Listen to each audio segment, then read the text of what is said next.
Bonjour à toutes et à tous, dans cette vidéo nous allons démontrer que EIθ est égal à cosθ plus I sinus θ. Alors dans les vidéos précédentes, grâce au développement en série de Maclaurin, on avait trouvé cette formule, on avait réussi à la démontrer. Maintenant on va s'écarter de cette méthode là et on va plutôt utiliser les conditions, les formules qui sont propres à la fonction exponentielle, et donc on va pouvoir retrouver EIθ égale cosθ plus I sinus θ. En fait, on peut se demander, mais d'où sort l'exponentielle juste avec cosinus et I sinus? Et on va le voir grâce à ces formules. Alors, j'ai noté ici ce qui caractérise la fonction exponentielle. Eh bien, f de 0 est égal à 1, et f de x multiplié par f de y, c'est égal à f de x plus y. Ça, on le retrouve là. EIθ multiplié par EIθ', c'est EIθ plus θ'. Parce que ça fait EIθ plus EIθ'. Donc si on factorise, on a EIθ plus θ'. Donc c'est ce qu'on retrouve ici, avec notre nombre imaginaire i.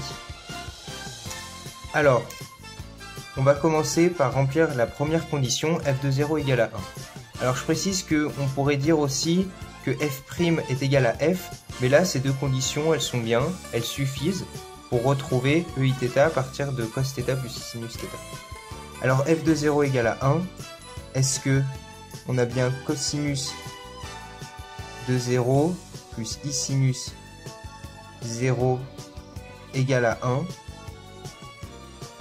Eh bien oui, I sinus 0, ça fait 0, et cosinus de 0, ça fait 1. Pardon, ça fait 1. Et donc on a bien 1 plus 0 égale 1. Donc la première condition est remplie, c'est la plus simple, c'est vraiment rapide. Maintenant la deuxième, f de x multiplié par f de y égale f de x plus y. Alors ici, eh bien c'est ce qu'on va noter. On va tout simplement, donc si on appelle la propriété caractéristique de l'exponentielle, on a notre petite 1, ici je la note petite 1, et si on va faire la petite 2, je note ici, eh bien maintenant on doit noter f de x multiplié par f de y est égal à f de x plus y. Donc ça voudrait dire que cosinus de θ plus I sinus θ multiplié par cosinus de θ' plus I sinus de θ'. Donc ça, ce sont juste ici l'application de cette formule. Vous pouvez retrouver ça ici. Et ça doit être égal à cosinus de θ plus θ' plus I sinus θ plus θ'. C'est bien ce qu'on retrouve là. Je vous laisse faire pause parce que c'est peut-être pas toujours facile au début de comprendre, mais il faut juste prendre le temps de comprendre. Et en fin de compte, c'est assez simple. Et donc maintenant, on va devoir retrouver ça, enfin on va plutôt devoir retrouver cette formule à partir du développement de celle-là. Donc en fait, c'est-à-dire que si on développe ça, on doit retrouver ça. Alors, développons notre petit 2, c'est-à-dire cosθ prime plus cosθ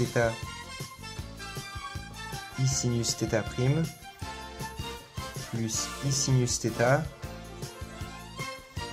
cosθ prime plus I sinus θ I sinus θ prime. Ok, alors là, on va déjà pouvoir simplifier ceci, puisque on a I sinus θ multiplié par I sinus θ prime, et ça nous renvoie moins sinus θ sinus θ prime. Pourquoi? Tout simplement parce que on a I fois I carré vaut moins 1, donc du coup, puisqu'on avait un plus ici, il se transforme en moins, donc on a moins sinus θ prime. Sinus θ sinus θ prime. Et donc maintenant, qu'est-ce qu'on reconnaît? On reconnaît cos A plus B, qu'on a ici. On cadre comme ça. Tout ça là, c'est cos θ plus θ prime. Alors, du coup, cos A plus B, mais c'est cos θ plus θ prime. Ce qu'on retrouve, vous retrouverez la formule. Et ici, eh bien, on a tout simplement sinus θ plus θ prime.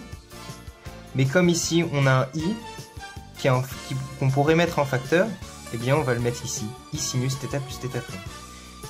Donc qu'est-ce qu'on a montré? On a tout simplement montré par un simple développement que cosinus θ plus i sinus θ facteur de cos θ' plus i sinus θ' est égal à cos θ plus θ' plus i sinus θ plus θ'.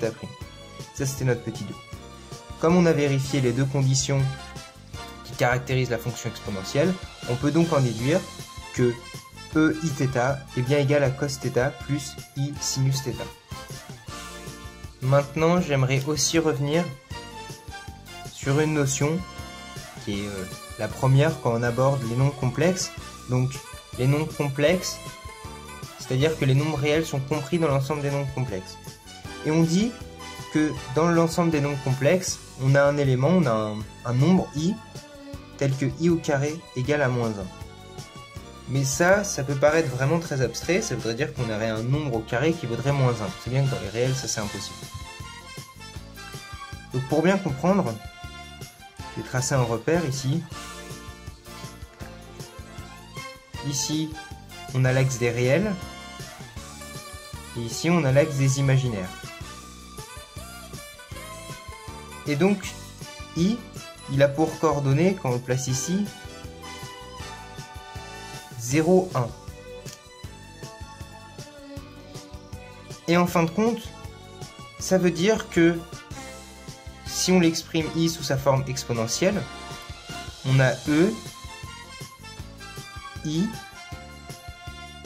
et comme ici on est en pi sur 2, ici on est en pi sur 2, ei pi sur 2. Alors on peut vérifier ça aisément, on a bien un module, son module qui est égal à 1, effectivement, il est en 1. Il est sur l'axe des imaginaires, mais son module est bien égal à 1, donc on a le 1 fois, on a bien le module 1, multiplié par ei, et pi sur 2, c'est bien son argument. Ici, l'angle est de pi sur 2. Et donc maintenant, on va élever ça au carré. Donc on a ei pi sur 2 au carré. Comme ça, c'est i carré, qui est égal à ei pi sur 2, le tout au carré. Et donc, ça nous donne e 2i pi sur 2. Et donc ça fait ei 2 pi sur 2. Et si on simplifie par 2, on a ei pi. Mais ça vaut moins 1. C'est ce que j'avais démontré dans ma vidéo sur les développements en série de Maclaurin. On a bien ei pi égale à moins 1. Ce qui veut dire que, élevé au carré, on a notre nombre i carré, qui vaut moins 1. C'est-à-dire qu'on va le noter ici. Il sera ici notre i carré. Il sera en moins 1, 0. Il sera placé ici. C'est-à-dire qu'il aura i carré sous sa forme exponentielle. Il s'exprimera comme i carré égale ei pi. C'est un plus.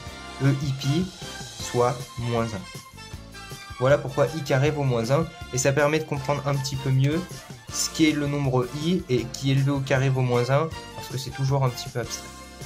Et donc maintenant, à partir de la formule eiθ égale cos θ plus i sinus θ, on va pouvoir retrouver toutes les identités trigonométriques.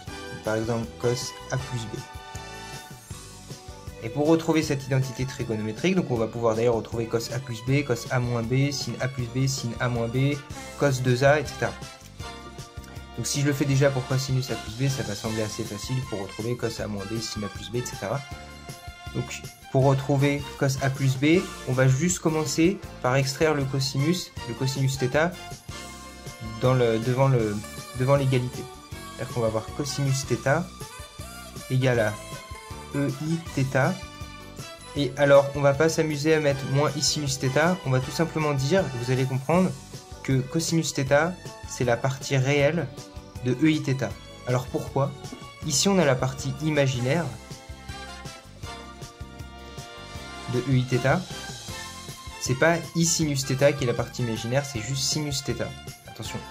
Et du coup, la partie réelle, c'est bien cosinus θ, parce qu'il n'y a pas de i en facteur. Donc ici, cosinus θ, c'est la partie réelle de eiθ. Et donc, cosinus a plus b, en sachant que eiθ multiplié par eiθ', c'est égal à ei θ plus θ', donc ce qu'on a montré précédemment dans la vidéo, et ben on va trouver que cosinus A plus B, c'est la partie réelle de E I A plus B. Mais E I A plus B, ça c'était la partie réelle de E I A E I B. Voilà, puisque ici on a E I A plus B qui se multiplie en facteur parce que c'est la règle des exponentielles. Et donc maintenant, on n'a plus qu'à faire un simple calcul, c'est-à-dire qu'on n'a plus qu'à calculer la partie réelle de EIA, EIB. Alors allons-y, EIA, ce sera cosinus A plus I sinus A, le tout multiplié par cosinus B plus I sinus B. Alors, si on développe ça, on a cos A cos B plus I sinus A cosinus B